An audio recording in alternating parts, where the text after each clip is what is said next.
여러분들 그 주보 혹시 이렇게 소식지를 확인하시면 교회 소식 안에 우리 청년들 새 가족이 굉장히 많이 등록되어 있죠. 이제 우리 새로운 청년들이 이렇게 많이 오다 보니까 이 몇 주간의 예배 속에서 우리 새로운 분들은 좀 문화 충격을 받을 거라는 생각이 좀 들었어요. 새로 왔는데 막 성관계에 대해서 이야기를 하고 지난주에는 동성애에 대해서 이야기를 하다 보니까 내가 좀 잘못 왔나라는 생각이 들 수도 있겠다라는 생각이 드는 거죠. 저희가 매번 이런 이야기들만은 하는 건 아닙니다. 저희 청년부는 매년마다 이 품고 가는 단어가 있는데 이번에 품고 가는 단어가 바로 뭡니까? 홀리시드라는 단어입니다. 즉 거룩한 씨앗으로 남은 구루터기로 살아내고자 하는 마음으로 우리가 이사야서 말씀을 함께 보면서 정말로 거룩하게 살아갈 수 있는 방법이 뭔지를 함께 나누고 있습니다. 근데 먼저는 거룩하게 살아가기 전에 우리를 거룩해 하시는 홀리 스피릿 성령님에 대해서 우리가 함께 나누었고, 그리고 홀리시드로 살아갔던 바울의 인생을 사도행전을 보면서 우리가 함께 나누었습니다. 이제 거룩하게 하셨고 그렇게 샘플도 성경에서 찾아봤고 이제는 우리의 삶에서 여러 가지 관점을 가지고 거룩한 관점으로 살아가고자 하는 것을 나누기 위해서 지금 홀리 뷰 시리즈인 0점 조준이라는 주제로 진행하고 있다라는 거죠. 그래서 지난달부터 이 홀리뷰 시리즈의 무기가 무엇이냐라는 시작으로 우리 말씀과 기도가 무기였다라는 것을 시작으로 이 돈과 그리고 섹스와 동성애 이 순서대로 말씀을 나누고 있는데, 오늘은 어떤 주제를 가지고 나눌 거냐면 노동, 일이라는 주제를 가지고서 나누어 보려고 합니다. 우리는 각자의 삶에서 한 주간 열심히 일을 하다가 왔습니다. 공부하는 일이든 돈을 버는 일이든 우리는 쉼 없이 한 주간 그 일을 해왔죠. 여러분들은 왜 그 공부를 하고 있습니까? 여러분들은 왜 그 일을 하고 있나요? 저마다 이유가 여러 가지가 있겠지만 궁극적인 이유는 보상을 받기 위함이라 생각됩니다. 공부를 하는 이유는 학점이라는 보상과 그리고 학점을 잘 따고자 하는 이유는 결국 취업을 잘 하고자 하는 보상이 있겠죠. 취업을 잘해서 직장 생활을 하는 이유는 내일 분명히 월요일이라 너무나도 가기 싫지만 그래도 꾸역꾸역 다시 지하철을 타야 하는 이유는 월급이라는 보상이 우리에게 존재하기 때문에 그렇습니다. 또 요즘 유행하는 파이어족이 되고 싶어 하는 이유도 무엇 때문입니까? 죽을 때까지 평생 이제는 일하지 않고 놀아도 되는 그것이 우리에게 필요하다고 생각되기 때문인 거죠. 마치 자유라는 보상을 얻고자 칼을 차고 갑옷을 입고 전투 현장에 나아가는 모습이 우리들의 모습처럼 보였습니다. 우리도 경제적인 보상을 받기 위해 가방을 메고 통학버스에 오르고 출근길에 오르는 거죠. 여러분, 이 전쟁 그만하고 싶지 않습니까? 다들 직장 다니는 것에 행복합니까? 요즘은 저만 그럴 수도 있는데 코로나가 좀 다시 한번 걸렸으면 좋겠다는 생각을 가끔 하곤 합니다. 어제 저녁과 어제 새벽에 그랬습니다. 왜요? 전쟁에 나가고 싶지 않은 거죠. 이 전쟁 같은 삶, 이 노동을 해야만 하는 삶은 여러분 궁금하지만 그 창조 때부터 했을까요? 아니면 죄가 드러나온 다음에 시작됐을까요? 창세기 3장을 보시면 이렇게 적혀 있어요. 아담과 하와가 선악과를 먹은 뒤에 하나님께서 말씀하시는 건데, 땅이 너로 말미암아 저주를 받고 너는 네 평생에 수고하여야 그 소산을 먹으리라 라고 합니다. 결국 노동이 타락의 결과라고 생각할 수 있는 것처럼 보이지만 사실 그렇지 않다라는 거예요. 노동의 시작은, 일의 근원은 하나님으로부터 시작되었음을 이 3장이 아니라 1장과 2장을 통해서 확인할 수 있습니다. 2장을 보시면요, 2장 1절 2절을 제가 실어놨는데, 하나님은 천지와 만물을 창조하시는 일을 합니다. 그 다음 거 보여주시겠어요? 그런데 그 창조하시는 일을 한 뒤에 어떻게 하시냐면 하나님이 그가 하시던 모든 일을 마치셨다라고 합니다. 그리고 안식하셨다라고 하죠. 그러니까 천지를 창조하고 만물을 다스릴 하나님의 뜻을 실현하시는 그것이 모두가 다 하나님의 일이었다라는 거예요. 그 일이라는 단어를 또 어디서 사용하냐면 하나님이 십계명을 주실 때 엿새 동안은 힘써 일하라라고 할 때 사용됩니다. 이렇게 하나님께서 일하시는 하나님이셨기 때문에 그분을 닮은 형상으로 우리는 창조받았고, 결국 그분을 닮은 모습으로 우리도 일터에서 하나님의 뜻을 실현하고자 하는 것이 일의 근원이었다라는 거죠. 그래서 창세기 1장 28절에 어떤 일을 부여해 주시냐면, 땅을 정복하라, 바다의 물고기와 하늘의 새와 땅에 움직이는 모든 생물을 다스리라라고 말씀하십니다. 인간을 창조하시고 만물을 다스리고 정복하라는 일을 주신 건데, 여기서 이 정복이라는 것은 마음대로 쓰라는 것이 아니라 하나님의 통치에 맞게 가꾸라는 얘기죠. 그럼 이 구절만 가지고서도 우리는 일의 근원이 무엇인지, 일의 의미가 바로 세울 수 있습니다. 첫 번째로, 일을 주시는 분이 누구십니까? 하나님이십니다. 즉, 일이라는 요소에는요, 하나님께서 부르셨다라는 것이 담겨져 있습니다. 그리고 여기서 만물을 다스리고 정복하라는 말이 파괴하라는 게 아니라 가꿔가라는 것이라는 것을 우리가 이야기했기 때문에, 결국 이 하나님께서 부르신 이유는 하나님의 목적에 맞게 부르셨다라는 거죠. 즉, 하나님의 대리자로서, 하나님의 그 청지기로서, 하나님을 대신하는 청지기로서 우리는 잘 다스려야 함이 우리의 직장 생활이고 우리의 학교 생활이어야 한다는 겁니다. 두 번째 의미를 또 알 수 있는데요, 두 번째는요, 결국 하나님의 뜻대로 일을 하라는 것이기 때문에 우리의 일이 결국 하나님을 지향하는 일이어야 하고, 그것은 곧 하나님을 예배하는 행위가 됩니다.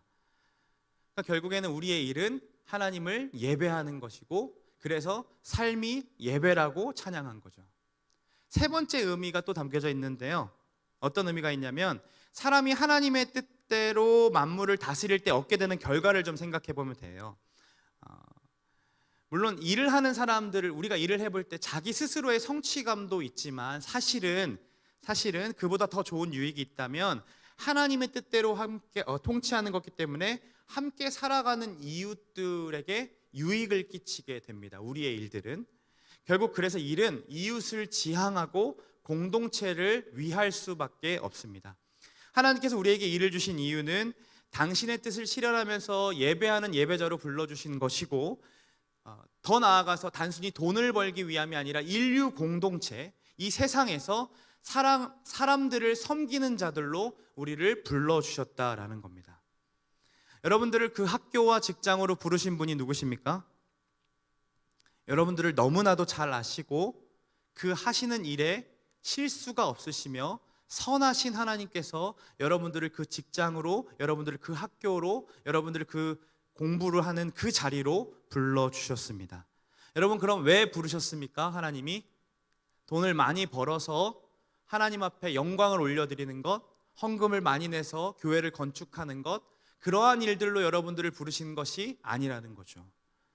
그 자리에서 하나님을 예배하게 하고 결국에는 이 인류 공동체를 섬기게 하시기 위해 여러분들을 그 일로 불러주셨다라는 거예요. 어쩌면 우리는 이런 생각을 할지 몰라요. 무슨 내 일이, 무슨 내가 하고 있는 공부가 인류 공동체까지 세상을 섬기는 일이 될 수 있을까? 그저 내 영역 안에서 나와 함께하는 여러 명의 사람들에게만 이익을 줄 수 있고 도움을 줄 수 있는 일이면 족하지, 무슨 인류 공동체까지 내가 새롭게 하나님 나라로 바꾸고 이런 것까지는 되지 않는데 라는 생각을 할지도 모르겠습니다. 그런데 우리가 무엇을 위해 일하는가를 답을 내리면 그 답은 결국엔 우리가 일하는 의미가 되는 것이고, 그 의미는 결국 나의 삶의 가치가 됩니다. 이해되세요? 여러분들이 만약에 돈을 벌기 위해서 일을 하는 것이라면, 결국에는 돈을 벌기 위한 수단으로 일을 삼고 있다면 우리의 가치는 무엇으로 해석될 수 있습니까? 우리가 받는 월급의 수치로 해석됩니다. 그렇기 때문에 더 좋은 직장에 가서 좋은 월급, 좋은 연봉을 받는 것이 우리의 삶의 가치며 그 사람의 가치가 되어지는 거죠. 만약에 우리가 하는 일을 통해 누군가의 인정을 받는 것이 목적이라면, 회사에 도움되는 것이 목적이라면, 누군가의 인정에 의해 우리의 가치가 결정됩니다. 그 사람이 인정해주지 않으면 우리가 가치가 없어지는 것처럼 여겨지게 되는 거죠. 하지만 성경은 여러분들이 하는 그 일의 의미를 그렇게 해석하지 않는다는 거예요. 여러분들에게 달란트를 주신 이유, 그 자리에서 일하게 하시는 이유가 곧 하나님을 섬기고 이웃을 위해서 하나님께서 보내신 자리라고 성경은 분명하게 이야기하고 있다는 거죠. 그렇기에 성경에서 말하는 여러분들은 하나님의 대리자인 겁니다. 여러분들은 하나님의 손인 겁니다. 내가 하는 일이 하나님의 일을 대신하는 것이라는 것, 말도 안 되는 것처럼 보이지만 사실은 그렇습니다. 예를 한번 들어볼까요? 여러분들을 먹이시고 입히시는 분이 누구십니까? 누구라고요? 사장님이요? 하나님이시죠. 그렇다면 여러분들에게 일용할 양식 그리고 하루를 살아낼 수 있는 그 밥을 먹을 수 있게 하시는 분도 누구십니까? 당연히 하나님이신 거죠. 그러면 우리가 밥을 먹을 때를 한번 생각을 해보자는 거예요. 단순히 돈을 내고 밥을 사 먹었다라고 끝나는 것이 아니라 그 밥 하나에 농부의 기술이 들어가고, 그리고 농부를 돕는 기술자들이 또 포함됩니다. 그리고 쌀을 판매하는 판매업자, 그리고 그 쌀을 전달하는 트럭 운전사, 그리고 그거를 배달하는 배달업자들, 그리고 또 그 쌀을 홍보하기 위해 웹을 디자인하는 웹 디자이너들, 그 쌀을 잘 찍는 포토그래퍼들, 그리고 글을 잘 찍는 것. 그러니까 결국에는 다 이 쌀 하나 우리가 먹는 것에 의해서 수많은 사람들의 일터가 존재한다라는 거죠. 그리고 도로를 타고 오죠. 자동차를 타고 오죠. 심지어 그 안에 웹 디자이너가 하는 일만 생각해 봤을 때 그가 바닥에서 합니까? 아니죠. 책상과 의자를 가지고서 할 거예요. 그리고 컴퓨터를 사용하게 되고 프로그램을 사용하게 됩니다. 이 모든 것에, 이 밥 하나가 우리에게 얻어지는 것에 수많은 사람들의 일이 존재해서 먹어지게 된다라는 거예요. 그러니까 결국에는 무슨 얘기를 하고 있냐면, 우리가 하는 모든 것은 사실 지금은 의미 없는 것처럼 보일 수 있고 누구에게 도움이 안 되는 것처럼 보일 수 있지만, 궁극적으로 일은 결국에는 이웃을 지향하는 것이고, 이 모든 것을 성실하시고 선하시고 전능하신 하나님께서 우리를 먹이시려고 여러 사람들의 손을 통해서 우리를 보호하시고 입히시고 먹이시는 손길이라는 거죠. 그럼 우리 또한 우리가 하는 그 일이 누군가를 먹이시기 위해, 누군가를 입히시기 위해 우리를 사용하고 있다라는 겁니다. 여러분들이 무엇입니까? 하나님의 대리자고 하나님의 손입니다. 그래서 노동은요, 일은 본질적으로 이웃을 사랑하는 행위입니다. 여러분, 한 주간 뭐 하고 오셨습니까? 돈 벌다 오신 거 아니라 이웃을 사랑하고 오신 겁니다. 이제 좀 은혜가 되지 않아요? 내가 했던 일이 이웃을 사랑하는 방법이었다니. 그런데 이제 이런 이야기를 들으면, 그래요, 나의 일이 하나님 부르신 것도 알겠고, 또 하나님 사랑하고 예배하는 일인 것도 알겠고, 또 이웃을 사랑하기 위한 방법, 오케이. 그런데 목사님, 내 직장 와봤어요? 그 사람이랑 일해봤어요? 목사님은 다 아름답고 그리고 매너 좋은 목사님들과 일하잖아요. 목사님은 그런 사람이랑 일 안 해봤잖아요. 목사님 직장 생활 해봤어요? 뭐 이런 얘기들을 할 거예요. 그렇죠? 직장에 악한 것들이 너무 많고 우리의 학교에 악한 사람들이 너무 많은 거죠. 도대체 여기서 어떻게 하나님 예배하고 어떻게 이웃을 사랑하느냐라는 그 울분이 토해질 때가 우리에게 분명히 온다라는 거예요. 결국 우리를 부르신 자리에서 하나님을 드러내고 이웃을 사랑하는 기회로 삼아야 하는데, 그럴 만한 직장이 안 되어진 그 환경과 그 상황들 어떻게 드러낼 수 있냐는 거죠. 이것도 결국엔 우리 성경으로 좀 답을 찾아봐야 하지 않겠어요? 잘 생각해 보면 하나님은 여러분들을 부르실 때, 그리고 성경의 인물들을 부르실 때를 생각해 보면 다 죄악이 가득한 곳으로 부르시는 것을 볼 수 있습니다. 하나님은요, 노아를 죄악이 가득 찼을 때 부르세요. 그렇죠?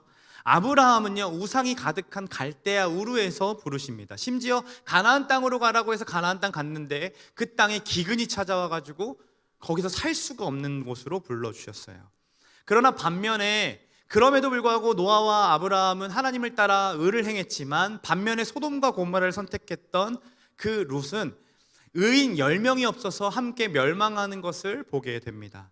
결국 하나님의 부르심에는요, 상황과 환경이 쟁점이 아니라 그 자리에 있는 사람이 어떤 사람이냐에 따라 달라진다는 거예요. 그렇다면 우리가 직장을 다니면서 이해되지 않는 환경에 처하면서, 그리고 우리가 그 일을 하고 그 공부를 하고 그 모든 것들을 행하면서 우리가 질문해야 되는 것은, 하나님 저 사람 왜 저래요? 하나님 저 사람 그만두게 하면 안 돼요? 하나님 저 직장 다른 데 옮겨주면 안 돼요? 우리 직장은 왜 그래요가 아니라 우리는 어떻게 질문해야 돼요? 하나님, 내가 이곳에서 어떻게 일을 해야 할까요? 하나님, 이곳에서 어떻게 하나님을 기쁘시게 할 수 있을까요? 내가 이곳에서 어떻게 이웃을 사랑할 수 있을까요?로 질문해야 된다라는 겁니다. 자, 여러분, 그러면 이 질문에 한번 답을 좀 해봅시다. 우리가 어떻게 하면 직장에서 하나님의 사람으로 살아낼 수 있습니까? 만약 우리의 사고방식이 교회만의 사고방식으로 머물러 있다면 직장에서 묵상하면 됩니다. 직장에서 밥 먹을 때 기도하는 모습을 보여주면 됩니다. 대화할 때 하나님 얘기를 하면 됩니다. 그렇게만 머물게 될 겁니다. 그러나 여러분, 직장은 교회가 아닙니다. 여러분들에게 말씀을 읽으라고, 묵상을 하라고 월급을 주는 것이 아니라는 거죠. 남들 다 회의해야 되는데 막 9시에 와가지고 잠시만요, 저 묵상 좀 하는 시간이라서요, 이런 짓 하라고 직장에 보내신 게 아니라는 거예요. 직장에서는 여러분들을 고용할 때 묵상하는 시간을 따로 주지 않아요. 기독교 기업이 아니라면. 교회가 아니기 때문에 여러분을 철저하게 기브앤테이크인 거죠. 여러분들에게 월급을 줬으니까 당연히 받아내야 한다라는 거예요. 그래서 그럼 이런 직장에서 어떻게 하나님의 사람대로 살아갈 수 있을까 했을 때 첫 번째는 이렇게 살아야 합니다. 그거 말고 이 가치가 필요합니다. 성실해야 됩니다. 히터 좀 꺼주실 수 있을까요? 성경의 인물들을 보면 성실함이 다 기본이었어요. 여러분, 요셉 기억하죠? 그는 보디발의 노예로 팔려갑니다. 이해되지 않는 상황과 환경, 처음 해보는 노예 일, 처음 해보는 집안 일이었어요. 온통 그에게는 힘들고 어려운 거였지만 그는 자신의 자리에서 묵묵히 맡겨진 일을 감당합니다. 누구보다도 성실하게요. 누구도 알아주지 않는 것처럼 보였지만 또 알아주더라도 자기가 하는 건 걸레질 전부였는데 그것이 무슨 의미가 되고 무슨 이웃에게 좋은 것이 되겠어요? 그런데 그 일을 누가 보냐면 보디발이 본다라는 거예요. 그리고 보디발이 알아줍니다. 우리 같이 말씀 한번 읽어보겠습니다. 함께 있습니다. 그의 주인이 여호와께서 그와 함께 하심을 보며 또 여호와께서 그에게 범사에 형통하게 하심을 보았더라. 요셉이 그의 주인에게 복음을 전했기 때문에 하나님께서 함께 하심을 그가 본 게 아닙니다. 그 얘기는 나오지 않습니다. 요셉의 이야기를 보면 그저 요셉의 행동이 작은 일이든 큰 일이든 늘 성실하게 감당하는 그의 태도가 그 주인을 감동시킵니다. 사무엘을 좀 생각해 볼까요? 사무엘은 어렸을 때에 한나의 기도를 통해서 하나님께 받은 아들이었고 그 귀한 아들을 어디로 보냅니까? 나시린으로 선택하여서 제사장을 섬기는 일로 보냈는데 그 당시 그가 섬겼던 제사장이 누구였냐면 엘리 대제사장이었습니다. 비대해질 대로 비대해졌습니다. 왜요? 제사 음식을 너무 많이 먹어서요.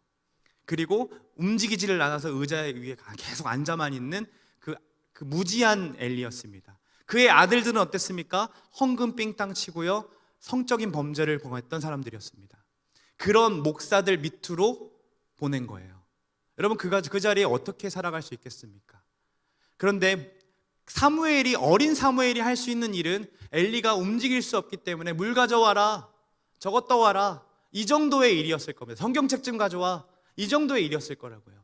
그런데 그 일을 묵묵히 감당했는데 사람이 인정해 주는 것을 넘어서서 이제는 어떤 걸 볼 수 있냐면 하나님께서 그를 인정해 주시는 것을 볼 수 있습니다. 말씀 한번 볼까요? 이 아이 사무엘의 이야기를 사무엘상 2장과 3장에 나타나는데 분명히 엘리 앞에서 여호와를 섬겼다라고 얘기하고 엘리를 섬긴 건데 여호와 앞에 섬겼다 그러고 여호와를 섬길 때라고 얘기합니다. 하나님께서 그의 여러 가지 일들을 엘리 하나를 섬기는 것의 일이었는데 그걸 뭘로 바라보십니까? 당신을 섬기시는 일로 인정해 준다는 거죠. 누가 보든 안 보든 부르신 자가 누구인지를 알기 때문에 성실함을 택했던 사람들은요, 함께 일하던 사람들의 신뢰를 받고 더 나아가서는 하나님께서 인정해 주시는 사람으로 거듭나게 됩니다. 그런데 근데 성실하기만 하면 안 되는 거잖아요, 그렇죠? 누군가 일을 시키려는데 성실해, 근데 일은 너무 못해, 이런 사람들과 같이 일하고 싶지 않잖아요. 두 번째 가치가 필요합니다. 뭡니까? 능력, 전문성의 가치가 필요합니다. 능력이 있다라는 것은 이 세상의 문화와 기술을 일반 계시로서 이해하는 겁니다. 여러분, 일반 계시가 뭡니까? 믿는 자나 믿지 않는 자 모두가 누리는 것이 다 일반 계시입니다. 그렇죠? 시험 기간에 여러분 공부 안 하고 기도한다고 잘 봅니까? 제가 여러 번 시도해봤는데 안 되더라고요. 공부해야 됩니다. 믿지 않는 사람들처럼 도서관에 앉아서 공부하는 것이 있어야 시험을 잘 볼 수 있는 거죠. 그러나 성과를 내고 전문성을 가지는 이유가 다른 거예요. 그 사람들과. 어떻습니까? 그들은 먹고 살 수 있는 보장을 위해서 일을 하는 거지만, 공부를 하는 거지만, 우리는 주님을 예배하고 이웃을 섬기기 위해서 그 일을 감당하는 겁니다.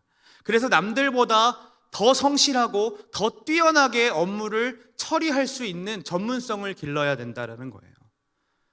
더 나아가서는 일의 본질을 들여다보고 더 바르게 하는 것이 무엇인지, 더 옳게 할 수 있는 방법이 무엇인지를 계속해서 자기 것으로 만들어내는 능력이 필요합니다.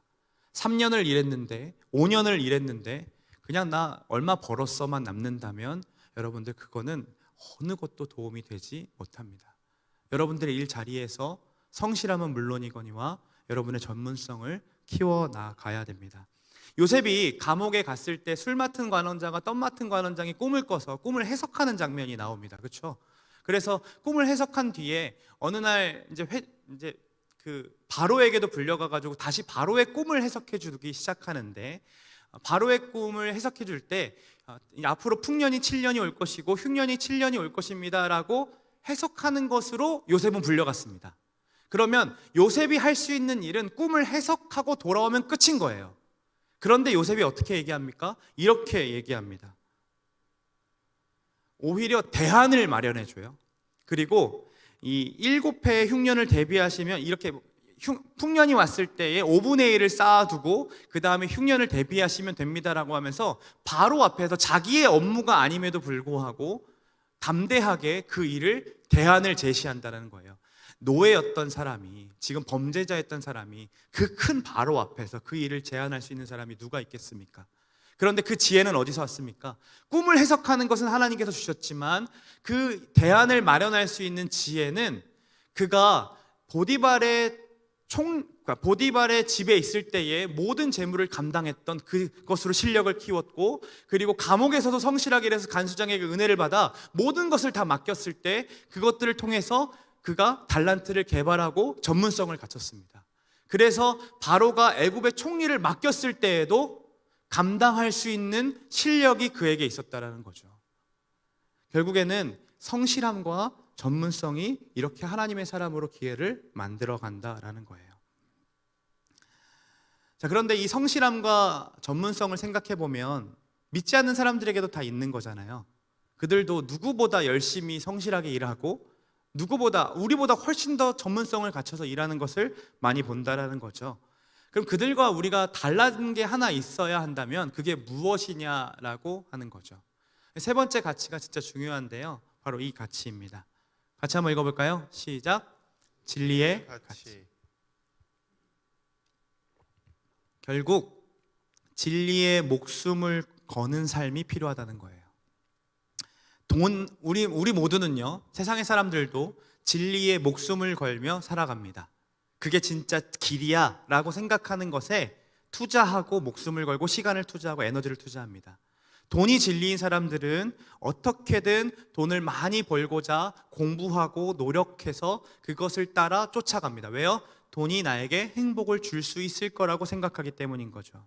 누군가에게 사랑받고 인정받는 것이 진리인 사람들은 그 사람에게 사랑받는 것이 행복이라고 생각하기 때문에 거기에 매달리며 살아갑니다. 그러나 우리는 진리가 무엇인지를 아는 사람이죠. 왜냐하면 하나님께서 창조하심과 그리고 인간의 인류 역사를 통해서 진리가 무엇인지 우리에게 나타내 주셨기 때문입니다.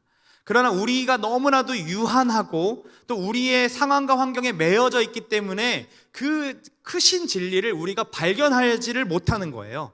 오히려 좁은 시각과 편협한 사고로 인해서 하나님의 진리를 자꾸 축소시키고 내 형편에 맞게만 신앙생활을 하고자 합니다. 내 형편에 맞게만 성경을 해석하는 거예요. 그러니까 발현될 수가 없는 거죠. 하나님께서 그래서 인간들이 편협한 사고와 이 올바른 시각을 끄지 못하기 때문에 무엇을 주십니까? 말씀을 계속해서 주십니다. 그게 율법이었고, 그리고 지금 우리에게 나온 성경이 그 진리를 알 수 있는 방법입니다. 여러분, 돈을 믿는다면 반드시 행동하게 되어 있습니다. 제가 지난번에도 얘기했지만 지금 밑에 편의점에 내려가서 로또를 사면 무조건 1등이 당첨됩니다.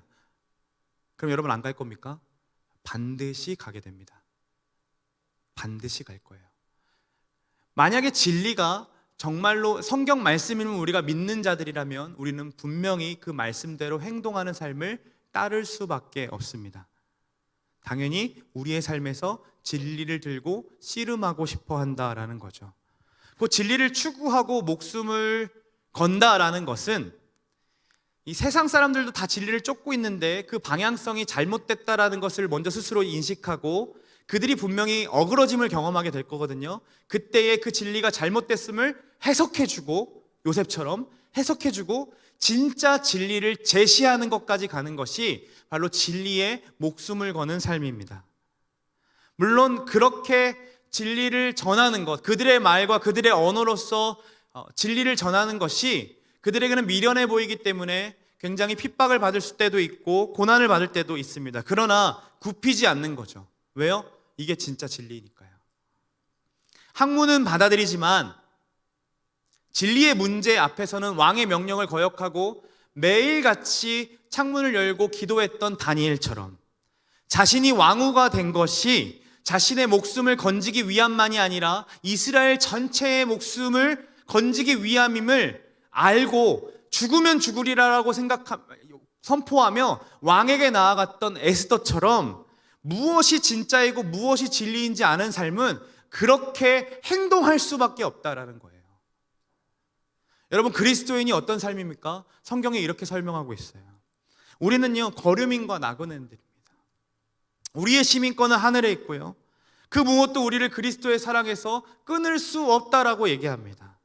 우리가 정말로 성실하게 살다 가면, 그리고 맡겨진 업무를 능력 있게 감당하다 보면 그분의 나라와 그분의 의를 구할 수 있는 삶을 살게 되고, 그리고 그리스도를 아는 지식이 가장 고상하구나라는 것을 경험하게 됩니다. 그래서 그분이 아는 것이 가장 고상함을 알기 때문에 그러다가 그것을 추구하다가 빼앗기는 것 때문에 아파하기도 하지만 거기에 막 쓰러지진 않습니다. 우리에게 보상이 아무것도 돌아오는 것처럼 보이지 않더라도, 보상이 아니라 오히려 고난과 핍박이 찾아오더라도 그 뒤에 찾아올 영광에 비하는 아무것도 아님을 우리가 알고 있는 사람들이기 때문에 흔들리지 않는 거죠. 그때 세상이요, 우리를 바라보면서 쟤네 무언가 있다라고 궁금해하기 시작합니다. 그렇게 살 때예요. 똑같은 상황 가운데 똑같은 환경에 놓였는데 진리에 목숨을 거는 그 삶에, 그 빛의 삶으로 살아갈 때에야 우리를 향해서 진짜 쟤네 뭐가 있다라고 궁금해한다라는 거죠. 그래서 베드로는요, 고난받는 성도들에게 쓴 이 베드로 전서를 통해서 이렇게 이야기했습니다. 같이 말씀 읽어봅니다. 너희 마음에 그리스도를 주로 삼아 거룩하게 하고 너희 속에 있는 소망에 관한 이유를 묻는 자에게는 대답할 것을 항상 준비하되 온유와 두려움으로 하고. 초대교회 성도들은 수 없는 고난들을 받았죠. 지금 우리가 살고 있는 고난보다는 말할 수 없을 만큼 칼로 찍어가지고 창자가 막 빼어지고, 지금 예배드리던 서영이가 그 다음날 가가지고 보니까 가로등처럼 불에 타서 죽어 있고, 이런 이야기, 예화예요. 이런 이야기들이 굉장히 많았던 거죠. 그런 고난들을 겪는 것이 뼈저리게 느껴지는 순간 가운데 그리스도인들이 죽어가면서 표정이 다른 거예요. 오히려 찬양을 해요. 오히려 기뻐해요. 하나님 뵙는 날이 바로 왔다고. 그러니까 그들이 죽어가는 모습을 통해서 그들이 궁금해하기 시작합니다. 저 정도로 진심이면 저거 뭔가 있는 거 아닌가? 저거 뭔가 진짜가 있을 텐데. 아니, 쟤네들이 믿는 하나님이 진짜이면 어떡하지? 궁금해하고 물어오기 시작합니다. 그게 바로 소망에 관한 이유를 묻는 자들에게 대답할 것을 항상 준비하라는 거죠. 여러분, 우리도 그때를 준비해야 되는 것 아닙니까? 우리도 물을 때가 온다라는 거예요. 야, 혼자 월급은 그대로인데 혼자 불이익을 당하는데 왜 쟤는 저렇게 신나게 일을 하고 있지? 뭐가 좋다고 멍청한 건가? 이런 얘기 들을 때 있어요. 혼자 일을 왜 저렇게 다 감당해? 좀 나눠서 좀 주지. 일 다 포기하는데 혼자 막 일을 다 내가 하겠습니다. 내가 하겠습니다. 제가 더 남아서 할게요. 좀 미쳤나? 라는 생각이 들 때가 있다는 거죠. 그럼에도 변함없이 성실하게 능력 있게 감당하는 그리스도의 삶을 보면서 궁금할 때가 온다라는 거예요. 그때 우리에게 도대체 뭐 때문에 그래? 너는 뭐 때문에 그렇게 일을 열심히 하는 거야? 너는 뭐 때문에 그렇게 성실하게 사는 거야? 물을 때에 그 소망에 관한 이유를 우리가 대답할 수 있냐는 거죠. 문제는 아무도 묻지 않는 거예요. 아무도 우리에게 소망에 관한 이유를 묻지 않는다는 겁니다. 왜요? 그들과 소망하는 바가 우리가 소망하는 바와 같기 때문입니다. 월급을 받으면 기뻐하는 이유가 동일해요. 휴가를 쓰면 사용하는 이유가 동일해요. 더 나아가 우리가 일하면서 일터에서 분노하는 이유도 그들과 동일해요. 업무를 열심히 하는 이유조차도 동일해요. 그러니 다를 바를 못 느끼는 거죠. 그러니 묻지를 않습니다. 오히려 뭐라고 합니까? 저렇게 일하고 또 일하러 가 교회에? 이렇게 얘기하죠. 왜요? 일상의 생활에서 다를 바가 없기 때문에 교회도 일하러 가는 멍청이로밖에 해석이 안 되는 겁니다. 우리는 그 소망에 관한 이유도 전혀 모르고 한쪽에는 열심히 살아가려고 애를 쓰고 교회에서도 열심히 살아가면 안정감을 누리는 것처럼 보이지만 사실은 자꾸 분리시키고 싶어 하죠. 일은 일이고 교회는 교회고. 그러니 그리스도인들이 그저 어줍지 않은 착함과 어줍지 않은 성실로 뭔가 다름을 표현하고 싶어 하는데 사실 다른 것을 모른다는 거예요. 왜요? 사고방식과 생활 패턴이 다 동일하니까요. 여러분, 일의 의미는요, 결국 우리의 가치를 결정합니다. 일은 돈을 벌기 위함이 아니라 하나님께서 부르셨기 때문이고 하나님을 지향하며 이웃을 사랑하기 때문입니다. 노동 자체가 이웃을 섬기는 것이라고 이야기했죠. 그렇기 때문에 우리는 비록 어려운 환경에 처해 있을지라도 하나님의 사람으로 살아낼 수 있다라는 거예요. 무엇을 통해 그 일이 가능합니까? 성실함과 그리고 능력 있는 그 업무의 전문성을 통해서 가능합니다. 근데 그것만 있는 게 중요한 게 아니라 뭐가 있어야 된다고 했습니까? 진리에 목숨을 걸 수 있는, 진리를 가치롭게 여길 수 있는 그게 필요하다라는 거예요. 오늘 이러한 삶을 한 번에 살아낸 사람들이 성경에 너무나도 많지만 오늘 본문에서 봤던 갈렙이 그런 삶을 살아냈습니다. 당시 상황에서 좀 들어보면 지금 땅 분배가 이루어지는 상황인데 하나님께서 이미 땅을 분배를 다 시켜주셨습니다.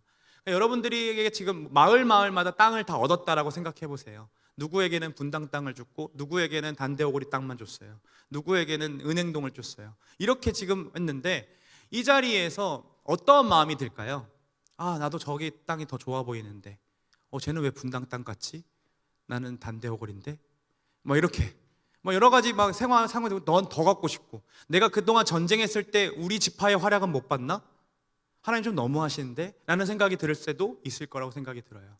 그런데 수많은 사람들이 조금 더 보상받고 싶고 조금 더 나아가서 이것들을 얻고 싶어하는 그 배경 가운데 갈렙 이 85세 노인이 갑자기 모두 앞으로 나오기 시작합니다. 광야 생활 40년 풀로 채운 사람은 여호수아와 갈렙뿐이에요. 진짜 그보다 열심히 산 사람 없고요, 하나님을 따랐던 사람 없어요. 나 갈렙이야 라고 하면 땅 다 줘야 돼요. 그런데 그가 어떻게 얘기하는지 한번 보세요. 7, 8절 한번 볼까요? 7, 8절 한번 같이 읽어보겠습니다. 안 띄워주면 우리 성경을 찾아봅니다. 내 나이 40세에 여호와의 종 모세가 가데스 바네아에서 나를 보내어 이 땅을 정탐하게 하였으므로 내가 성실한 마음으로 그에게 보고하였고 나와 함께 올라갔던 내 형제들은 백성의 간담을 높게 하였으나 나는 내 하나님 여호와께 충성하였으므로. 자, 뭐라고 하고 있어요? 잘 보세요. 야, 내 나이 40대에 말이야. 이렇게 들어오는 거예요. 지금 누구나 다 땅을 분배받고 싶어 하는데 갑자기 앞으로 나와가지고 야, 내가 40대 기억나니?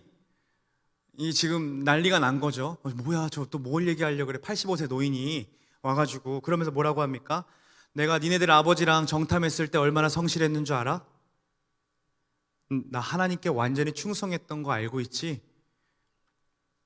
이거 어떤 말투입니까? 우리 꼰대들의 말투라고 얘기하죠. 이 정도 말하면 내 땅 가져가세요 라고 해도 돼요.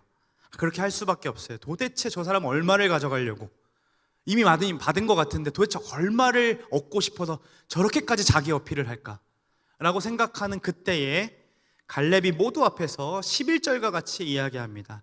한번 같이 또 읽어봅니다. 모세가 나를 보내던 날과 같이 오늘도 내가 여전히 강건하니 내 힘이 그때나 지금이나 같아서 싸움에나 출입에 감당할 수 있으니. 이거 완전 구라죠.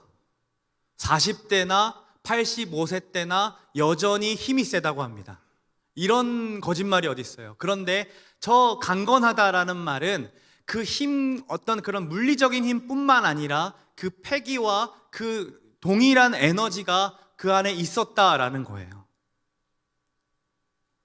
그리고 12절에 그렇게 자신을 어필하고 그렇게 힘을 강건하거나 여전히 차지할 수 있어라고 강건하면서 뭐라고 지금 얘기하고 있냐면, 이제는 요구 조건이 나와야 되는 때인데 그 요구 조건을 보시면 12절 말씀에 이렇게 적혀 있습니다.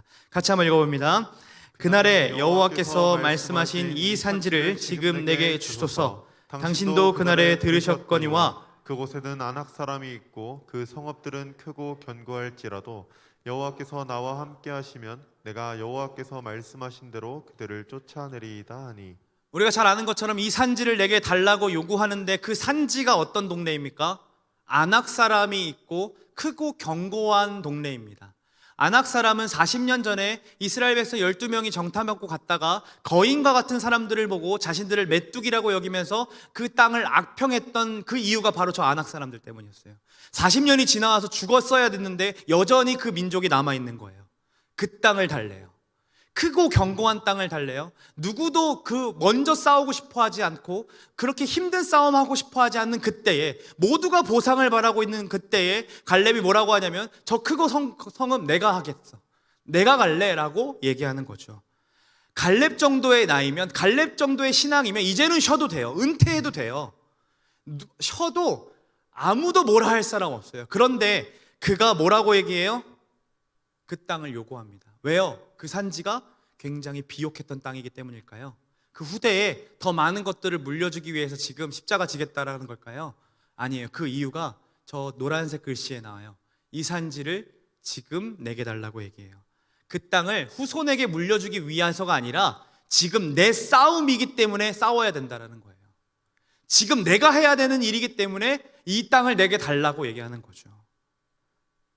처자식 생기고 가문을 이루고 있는 갈렙의 입장에 생각해 보면 쉬어도 된다고요. 그만해도 된다고요. 그런데 이 갈렙의 고백 속에 뭐가 담겨 있습니까? 여전히 아낙 사람을요 바보로 여기고 있어요. 여전히 크고 견고한 성읍일지라도 너끈히 감당할 수 있는 힘이 자신에게 있다라고 생각해요. 여전히 그 싸움은 후대가 해야 되는 싸움이 아니라 내가 해야 되는 싸움으로 생각한다는 거예요. 그는 여전히 성실했고 여전히 능력이 있었습니다. 그리고 모두가 보상으로 바라보는 그 관념을 어떻게 바꿔냅니까? 책임으로 바꿔냅니다. 달리 보는 거죠. 모두가 일 자체를 내 욕망을 위한 수단으로 바라보는 시대 가운데 그게 욕망이 아니라 내가 헌신해야 되는 자리라고 생각하는 거예요. 이게 우리가 일을 바라봐야 하는 태도입니다. 이것이 진리로 싸워내는 삶인 거예요.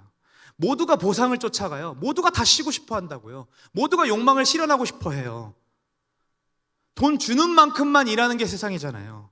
어떻게든 덜 일하고 싶어 하는 게 세상이잖아요. 그리고 덜 일하고 싶어서 자꾸 누군가에게 떠넘기죠. 다 떠넘기면 누구에게 갑니까? 우리 인턴 짜바리들, 우리 청년들에게 가요. 매번 그 일들 다 떠넘기죠. 매번 받아와서 하죠. 그런데 그때 우리가 해야 하는 것은 갈렙처럼 일의 의미를 제대로 바라보고 싸워낼 수 있어야 된다는 겁니다. 15장 14절을 같이 한번 읽어봅시다. 정말로 그 싸움을요 자신의 싸움으로 여기고 진짜로 물리치는데, 보시면 갈렙은 거기 아낙 자손의 아들들이 나와요. 그들이 아낙의 대표하는 자들이었는데 그들을 쫓아냈습니다. 누가 쫓아냅니까? 주어가 누구예요? 갈렙이에요. 그 후손들이 아니라 갈렙이 쫓아냈다라고 분명하게 얘기하고 있어요. 85세의 나이에 보상을 바라는 것이 아니라 책임을 지려 했던 근거가 어디에서 나왔어요? 12절을 보십시오. 여호와께서 나와 함께 하시면 여호와께서 말씀하신 대로 내가 쫓아낼 수 있습니다 라고 합니다. 여러분, 여기서 두 가지 근거가 나와요. 그가 책임을 지려고 했던 근거 두 가지인데요. 하나는요, 하나님이 자신과 함께 하시는 것을 믿고 있기 때문이에요. 40년간 그것을 누렸어요. 불기둥과 구름기둥으로 때마다 만나와 메추라기로, 그리고 물이 목마르면 반석을 쳐서 물로, 여러 가지 엘리므의 쉼으로 하나님께서 나를 먹이시고 입히시는 것을 경험했어요. 그래서 여전히 하나님이 함께 하시면 크고 큰 성읍 문제없고 아낙 자손도 내 밥이야라고 여길 수 있었던 겁니다. 그리고 또 하나 있습니다. 말씀하신 대로라는 거예요. 하나님의 말씀을 그는 믿었습니다. 선하시고 성실하신 하나님, 자신을 누구보다 잘 아시는 하나님이 이 땅을 자신에게 넘겨주셨다는 말씀을 믿었기 때문에 당연히 담대히 싸워 쟁취할 수 있는 힘을 얻게 되는 거죠. 벌써 은퇴해야 되고 요양해야 하는 그 85세의 할아버지였는데 그는 꼰대가 아니라 어른이었고 더 나아가서는 여전한 청년이었어요. 모두가 싫어하죠. 모두가 보상바라는 현실 속에서 갈렙이 여전히 청년으로, 여전히 하나님의 사람으로 살아내니까 어떠한 결과가 펼쳐지는 줄 아세요, 여러분? 14장 15절을 한번 읽어보겠습니다. 함께 있습니다. 헤브론의 옛 이름은 기럇 아르바라. 아르바는 아낙 사람 가운데에서 가장 큰 사람이었더라. 그리고 그 땅의 전쟁이 그쳤더라. 갈렙이 믿음으로 싸워냈던 그 땅의 전쟁이 그쳤습니다. 모두에게 평화와 곧 샬롬이 임했다라는 거죠. 마치 그러시지 않아도 되는데 이 땅의 전쟁을 그치게 하시기 위해 자기의 목숨을 내어주셨던 예수님을 닮아 있는 모습이 그에게도 비춰지는 거예요. 충분히 쉬어도 되고요, 충분히 그러도 되는데 갈렙을 통해 온 백성이 평화를 얻어진다는 거죠. 사랑하는 청년 여러분, 참으로 안타까운 것은 모든 세상 가운데 우리가 삶의 영역이 하는데 모두들 다 쉬고 싶어 합니다. 교회에서도 우리는 보상을 얻고 싶어 합니다. 누구도 책임지려고 하지 않죠. 책임감을 가지고 하나님을 섬기고 이웃과 공동체를 사랑하는데 자신의 에너지, 자신의 시간, 자신의 재정 사용하고 싶어 하지 않는 시대에 살고 있다 보니, 모두가 개인의 것들을 추구하며 살고 있다 보니까 그 전쟁이 그쳐지질 않습니다. 더 많은 월급을 받고 싶어 하는 전쟁, 서로 경쟁하고 서로를 짓밟아야지 그것들을 얻어낼 수 있으니까요. 더 많은 인정을 받고 싶어 하기 때문에 그보다 더 잘해야 되는 것들 때문에 그를 계속 눌러야 되는 그 전쟁을 끊어낼 수가 없습니다. 그 전쟁을 끊어내는 방법이 어디에 있습니까? 바로 갈렙처럼 예수님과 같이 내 것으로 여기고 내 산지로 여기고 내가 하겠다라는 선언으로 시작됩니다. 아무도 하기 싫어하는 일, 내가 하겠다는 선언으로 이겨낼 수 있다는 거예요. 그 대답이 여러분의 가치를 정한다면 여러분들 어떻게 대답하시겠습니까? 다시 여러분들에게 질문합니다. 여러분들은 왜 그 일을 하고 계십니까? 여러분들은 내일 왜 그 직장에 가서, 그 학교에 가서, 그 공부하는 자리에 가서 그 공부와 그 일들을 감당하고 계십니까? 오늘 저와 여러분이 결단하며 나아갔으면 좋겠어요. 성실하며 능력 있는 사람뿐만 아니라 정말로 진리를 싸워내는 것이 무엇인지를 우리의 삶에서 실현해 나가는 우리 모습이 되기를 소망합니다. 요셉의 이야기, 다니엘의 이야기, 에스더의 이야기, 갈렙의 이야기가 여기서만 머무는 건 너무 억울한 일 아닙니까? 하나님은 지금도 살아계시다라고 역사하고 있는데 이 성경에서 나오는 얘기가 우리가 별반 다를 거 없이 흘러간다면 이거 너무 쓰잘데기 없는 거 아닙니까? 그런데 우리가 진정 믿고 이것이 실현되는 것을 경험하는 그 재미를 본다면, 그 맛을 본다면 우리 진짜 전쟁을 그칠 수 있습니다. 그 전쟁 그쳐낼 수 있다는 거예요. 여러분, 무언가 해야 하는 그 자리에 우리가 너가 하세요가 아니라 지금 내가 하겠습니다라고 말할 수 있는 사람이었으면 좋겠습니다. 보상을 책임으로, 욕망을 헌신으로 바꿔내는 자가 바로 우리로부터 시작되기를 소망합니다. 우리 아까 고백한 찬양 함께 고백하고 싶은데요, 이것이 우리의 기도 제목이었으면 좋겠어요. 정말로 불의를 보면서 참아내고 그거 아는 거 아니라 맞서낼 줄도 알고, 그리고 불의로 얻은 것들을 포기할 줄도 아는 그 고백이 우리의 고백이었으면 좋겠습니다. 우리 그 마음 가지고 이 청년의 기도라는 노래 함께 하나님 앞에 올려드립시다.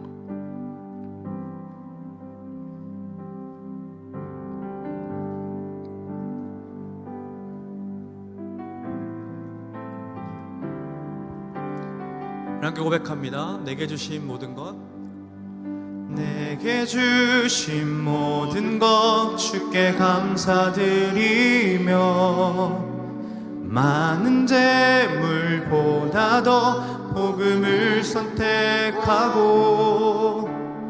화려한 길 아니라 진리의 길을 걷는 거룩한 주 예수의 청년 되게 하소서. 불의로 얻은 복은, 불의로 얻는 복은 담담히 포기하고, 하나님 보시기에 정결한 그릇 되어 이 땅에 날 보내신 하나님의 뜻대로 주 영광 위에 사는 청년 되게 하소서. 때론 연약해져도 방황하게 하소서. 세상 험한 파도에 낙심하게 하소서. 청년의 시절 지날 때 날 지으신 주님의 뜻대로 하나님 예배하는 삶, 복음을 전하는 삶, 그렇게 살길 기도. 청년의 시절 지날 때, 청년의 시절 지날 때 우리가 좀 그렇게 살아내기를 소망합니다. 주님 뜻대로 하나님 예배하는 삶, 복음을 전하는 삶, 그렇게 살길 기도합니다. 마음을 한 번 더 고백합니다. 청년의 시절 지날 때 날 지으신 주님 뜻대로 우리의 일터에서 하나님 예배하는 삶, 복음을 전하는 삶, 그렇게 살길 기도합니다. 우리 함께 기도합시다.